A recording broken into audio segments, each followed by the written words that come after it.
नमस्कार मंडळी, मी आहे प्रतिभा गुजर. ज्योती किचनमध्ये तुमचं स्वागत आहे. तर आज मी इथं मटण कोरम्याची रेसिपी घेऊन आली आहे. मटण कोरमा करायला एकदम सोपं आहे आणि इथं मी एकदम सोप्या पद्धतीनंच करून दाखवलेली आहे. स्टेप बाय स्टेप तुम्ही पण करा, काही अवघड नाही. अहो मंडळी, आणि खायला तर एकदम भारीच लागतंय बरं का. अगदी घरगुती मसाल्याचाच वापर करून मी इथं मटण कोरमा केलेली आहे. याचा रंग पण तुम्ही पाहू शकता, किती भारी असा आलेला आहे. आणि चवीला तर एकदम अप्रतिम असंच इथं झालेलं आहे. मग काय मंडळी, सुटलं ना तोंडाला पाणी? चला तर मग आपण मटण कोरमा करूया. त्याच्यासाठी मी इथं अर्धा किलो मटण स्वच्छ धुवून घेतलेली आहे आणि शिवाय ह्याचे छोटे छोटे असे पीस पण इथं केलेली आहे. आता ह्या मटणामध्येच मी इथं 1 चमचा मीठ, अर्धा चमचा हळद आणि अर्धा चमचा अद्रक लसूणची पेस्ट घालून याला व्यवस्थित सगळीकडे लावणार आहे. आणि हो बरं का मंडळी, आता हे पेस्ट लावणं झाल्यानंतर अर्ध्या घंट्यासाठी याला रेस्टवर पण ठेवणार आहे. आता आपण पाहू शकतो, हळद आणि मीठ सगळीकडे व्यवस्थित इथं लागलेलं आहे आणि याला आता अर्ध्या घंट्यासाठी रेस्टवर पण मी इथं ठेवणार आहे. आणि हो बरं का मंडळी, आता हे मी कुकरमध्येच याचं उकड तयार करणार आहे. त्यासाठी गॅसवर मी एक कुकर ठेवली आहे आणि त्या कुकरमध्ये एक पळी तेल घालून आपण हे मॅरिनेट केलेलं सगळंच मटण ह्या कुकरमध्ये आपल्याला घालायचं आहे आणि एकदम मीडियम फ्लेमवरच याला तेलामध्ये व्यवस्थित असं परतायचं आहे. आणि आपण पाहू शकता मंडळी, 5 मिनटापर्यंत जर आपण व्यवस्थित मटणला परतलो तर मटणाला एक वेगळाच रंग येईल आणि शिवाय सगळं मटण हे आपलं चांगचं पाणी सोडेल. असं जेव्हा होईल तेव्हाच आपल्याला हे परतणं थांबवायचं आहे. आणि आता आपण पाहू शकतो मंडळी, मटणाने तर पूर्ण कलरच बदललेला आहे. आता अशा वेळेस हे परतणं मी थांबवते आणि त्याच्यामध्ये फक्त 1 वाटी एवढंच पाणी घालून परत हे सगळं मटण आणि पाणी एकजीव करून याला 3 शिट्टी येईपर्यंत असं इथं शिजवून घेणार आहे. आपल्याला मटण हे 90% इथं शिजवून घ्यायचं आहे. तुमच्या कुकरमध्ये मटण शिजायला किती शिट्ट्या लागतील तेवढं तुम्ही घेऊ शकता. ते आपल्या आपल्या कुकरच्या सोयीनुसार असेल.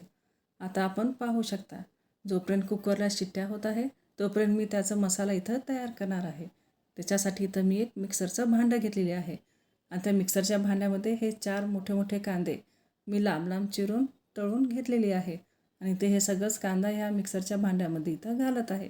आणि त्याचबरोबर मी इथं अर्धा वाटी हे काजू घालत आहे आणि त्याचबरोबर मी इथं एक मोठा टमाटा घेतलेली आहे. पाहिजे तर तुम्ही इथं दह्याचा पण वापर करू शकता, पण शक्यतो मी मटणाला दही लावत नाही, त्याच्यामुळे मी इथं टोमॅटोचा वापर केलेला आहे. आता हे मिक्सरमध्ये एकदम बारीक असं आपल्याला वाटून घ्यायचं आहे, जेणेकरून काजूचे तुकडे मोठे मोठे राहणार नाही आहेत. आता आपण याला बाजूला ठेवूया. इथं कुकरचे 3 शिट्ट्या झालेली आहेत आणि शिवाय आता कुकर थंड पण झालेलं आहे आणि मी आता हे टोपण काढून इथं बघत आहे. मटणाला थोडंसं पाणी देखील एक्स्ट्रा सुटलेलं आहे, तरी काही हरकत नाही.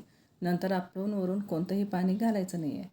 आता इथं एक पीस मी शिजलं आहे का नाही ते पण चेक करून पाहते आणि आपलं मटण पण व्यवस्थित असं आपल्याला पाहिजे तसं इथं शिजलेलं आहे. अहो मंडळी, आता हे उकड जे आहे त्याला आपल्याला इथं फ्राय मारायचं आहे. त्याच्यासाठी गॅसवर एक मोठी कढई ठेवली आहे आणि मग त्याच्यामध्ये 2 पळी, नाहीतर आपल्याला पाहिजे तेवढं आपण मटणाला तेल वापरू शकतो, पण मी इथं 2 पळी तेल वापरलेली आहे.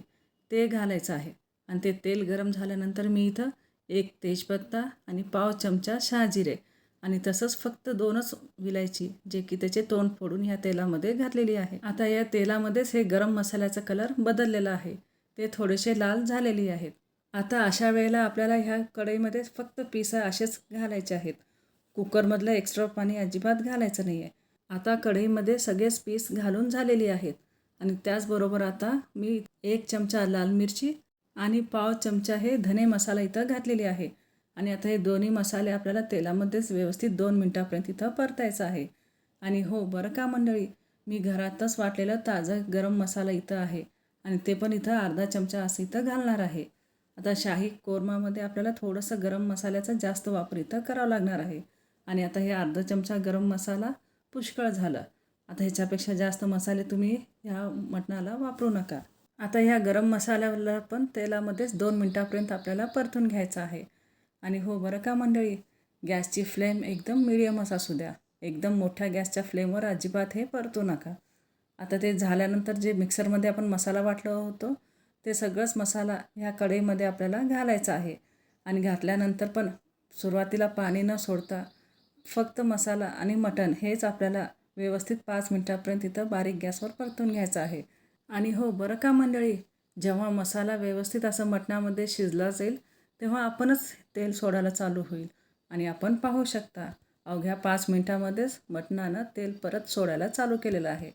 मग अशा वेळेस जे उकड आहे, ज्याचं ते पाणी आहे तेच आपल्याला ह्या कढईमध्ये घालायचं आहे.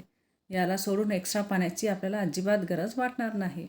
आणि हो बरं का मंडळी, आता हे सगळं आपल्याला व्यवस्थितपणे मिक्स करून घ्यायचं आहे.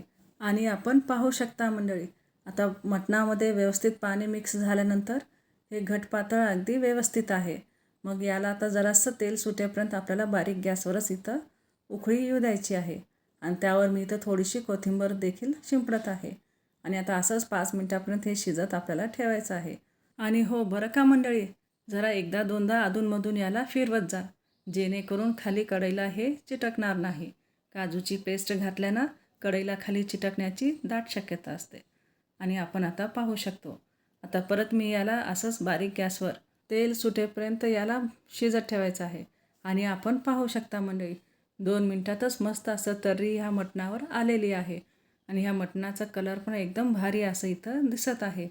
मग काय मंडळी, आता आपलं हे मटण कोरमा करून तयार आहे. आता पटापट ताट घ्यायचं आणि जेवायला बसायचं. अहो मंडळी, तुम्हाला समजेल अशा पद्धतीनं मी हे मटण कोरमा करून दाखवलेली आहे. तुम्ही पण माझ्या पद्धतीने असंच करा. तुमचं देखील मटण कोरमा एकदम भारीच होईल. आणि हो बरं का मंडळी, आता हे मटण कोरमा तुम्ही चपाती, भाकरी किंवा भातासोबत पण खाऊ शकता. आणि हो बरं का मंडळी, व्हिडिओ आवडला असेल तर लाईक, शेअर, सबस्क्राईब करायला विसरू नका. आणि दुसरीकडून पाहत असाल तर पेजला फॉलो करायला पण विसरू नका. मग काय मंडळी, आता मी चालले जेवायला. येताना तुम्ही पण जेवायला. संपूर्ण व्हिडिओ बघितल्याबद्दल धन्यवाद. परत भेटू नवीन रेसिपीसोबत.